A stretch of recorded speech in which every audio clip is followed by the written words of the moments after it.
que ces postes... on a vu d'autres accords politiques, ou même on a vu dans d'autres pays un partage équilibré du pouvoir, parce que Gbagbo est maintenu.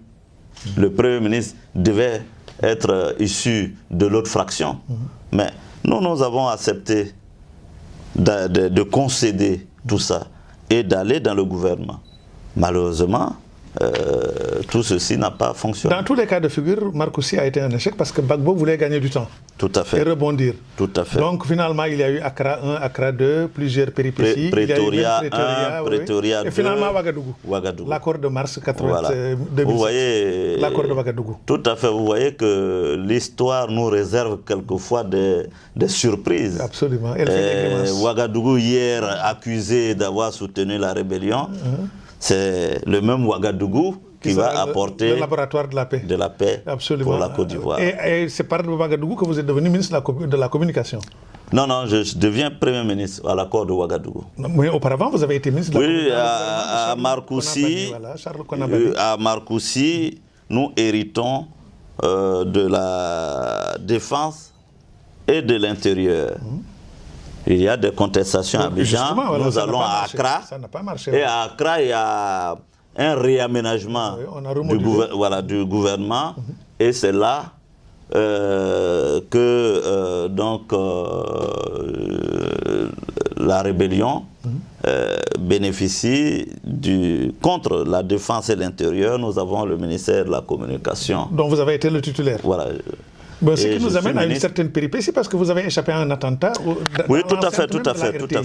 Alors donc, c'était un traquenard ou quoi? Bien sûr. Je pense que le FPI n'avait jamais renoncé à éliminer physiquement ceux qu'il considérait comme étant les responsables de la rébellion.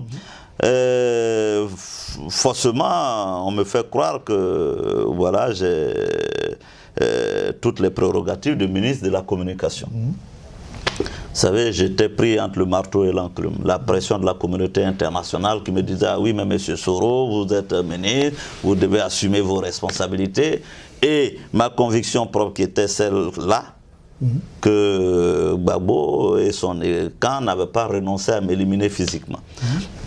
Je vais à Abidjan.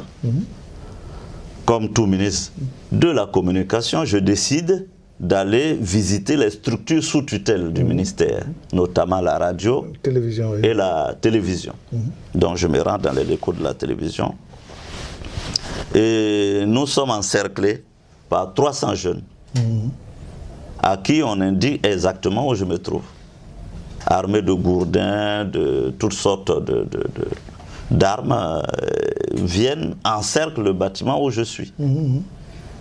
Et quand je vois justement que nous sommes pris, donc je demande à mes collaborateurs de partir pour sauver au moins leur vie et au moins témoigner de ce qui se passe là.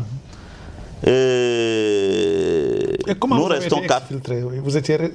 Nous étions 4, dont 2 gardes-corps, un Sénégalais qui s'appelle Hassan, qui est aujourd'hui garde-corps du président Macky Sall, je l'ai vu, qui est là. Un Béninois, Soulé, qui est dans son... Il relevait de l'ONUCI. Il relevait de l'époque de la MICESI, la mission, voilà, l'ONUCI. Et moi-même et mon directeur de protocole. Donc, nous sommes pris pendant 2 heures à partir par les jeunes patriotes. Il a fallu que la force Licorne décide... Oui. C'est Licorne finalement. Oui, puisque je suis signataire de l'accord de Lina Markoussi. Et prenez l'accord de Lina Markoussi, la France était engagée à assurer la sécurité des signataires, des protagonistes, des signataires de l'accord de Lina Markoussi. Et c'est comme ça, donc nous, quand mes collaborateurs sortent, ils activent cet article de l'accord de Lina Markoussi. La France fait la sommation à l'état-major ivoirien pour dire, bon, écoutez, nous, on a la responsabilité aussi d'assurer la sécurité de tous signataires de l'accord de Markoussi. Nous vous demandons de vous mettre en avant. Si vous n'allez pas, nous, forces françaises, nous sommes tenus de rentrer à la RTI.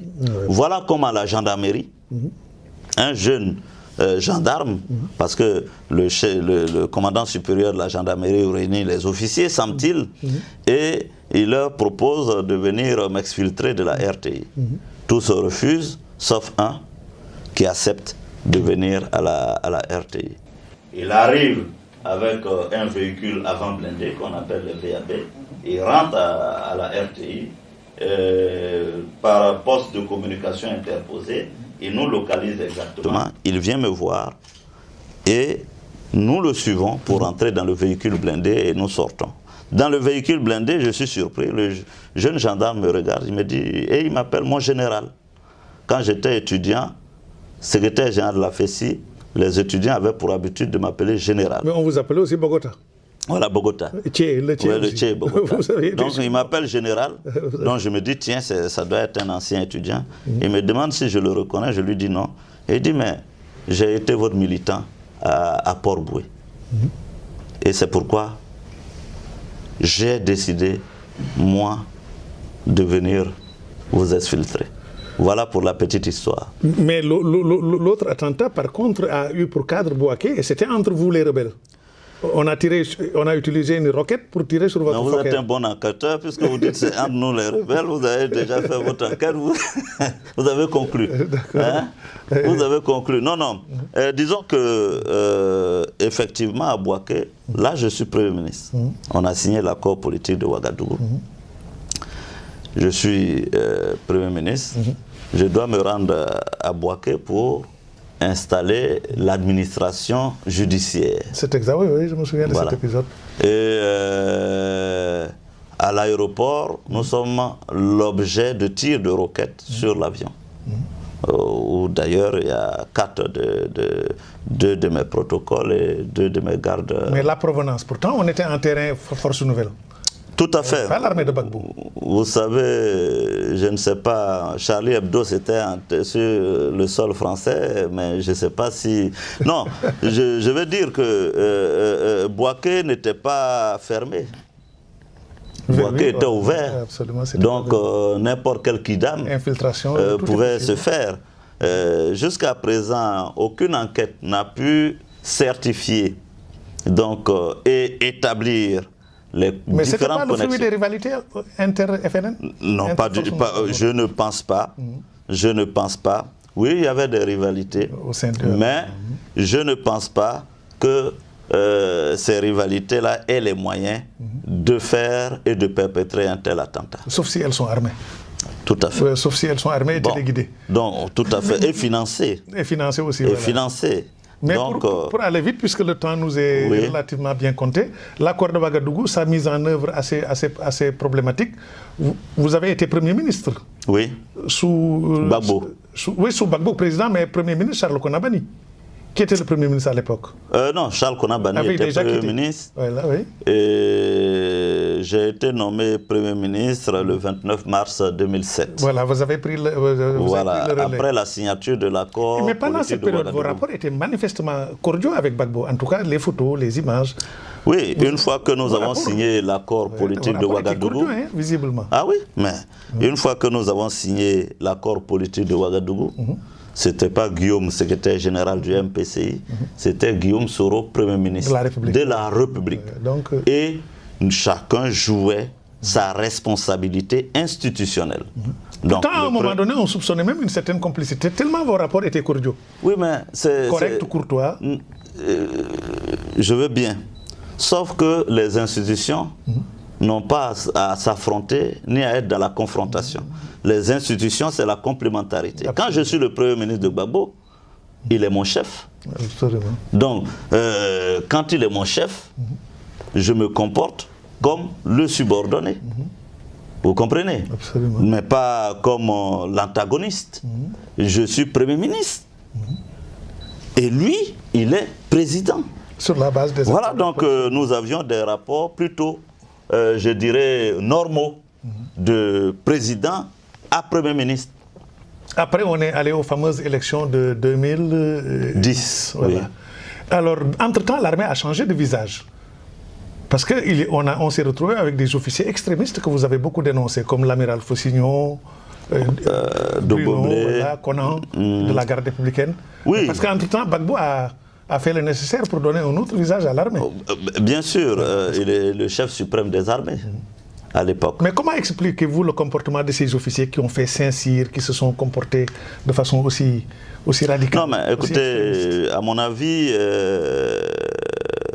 quand la politique rentre dans l'armée, ça produit ce que vous dénoncez. Des monstres, quoi. Voilà. Ça produit ce que vous dénoncez. Même le Saint-Cyrien prend pour parti.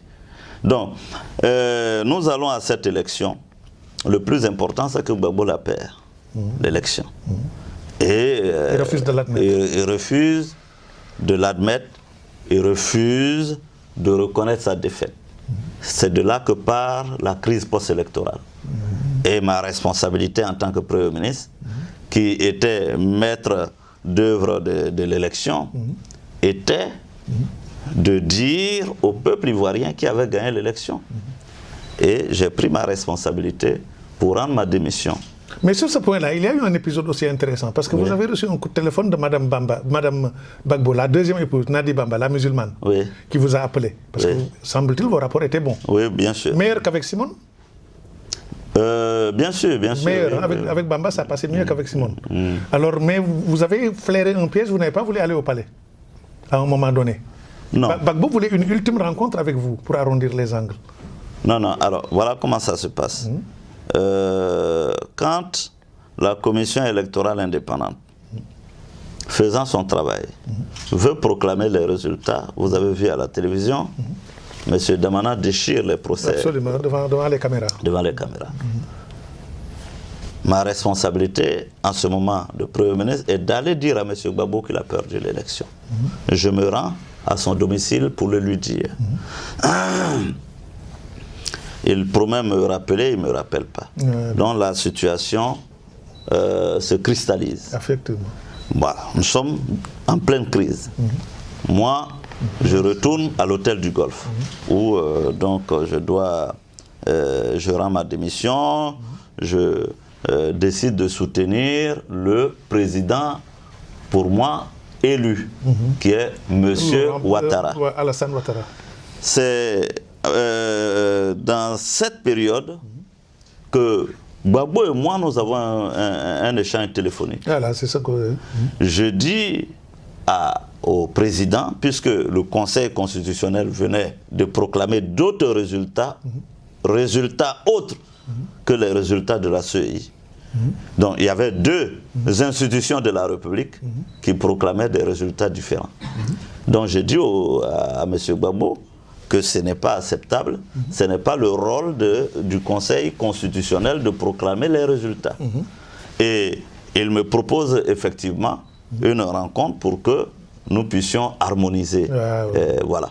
Donc cette rencontre n'aura pas lieu puisque après, quand je l'appelle, il me dit qu'il n'a pas pu avoir ni le président du Conseil constitutionnel, ni le président de la Commission électorale indépendante. Le temps est pratiquement terminé, mais nous aurions voulu... Parce qu'il y a l'ambassadeur Simon dans ses mémoires. L'ambassadeur Simon qui était en place au moment de la guerre civile. Il dit qu'il était tout le temps en contact téléphonique. Un ami, il l'a dit d'ailleurs.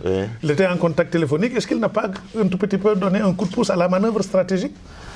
Parce qu'il dit que les coups de téléphone étaient répétés entre vous. Ah oui, nous avons... Ah oui, on se parlait quasiment tout le temps. Mais... l'ambassadeur Jean-Marc Simon était un des... Je l'ai connu quand il était en Centrafrique. Ah oui, il me l'a dit. Mais Jean-Marc Simon était un maillon de la communauté internationale. Absolument. À partir du moment où Ban Ki-moon, depuis New York, certifie que c'est M. Ouattara qui a gagné, l'ambassadeur Jean-Marc Simon est à la disposition de tous ces dispositifs internationaux, de ces mécanismes internationaux, depuis l'ONU jusqu'à l'ONUCI en Côte d'Ivoire, pour faire en sorte que le résultat des urnes soit appliqué et que le verdict de ces urnes soit reconnu. Non, M. Jean-Marc Simon a joué parfaitement son rôle.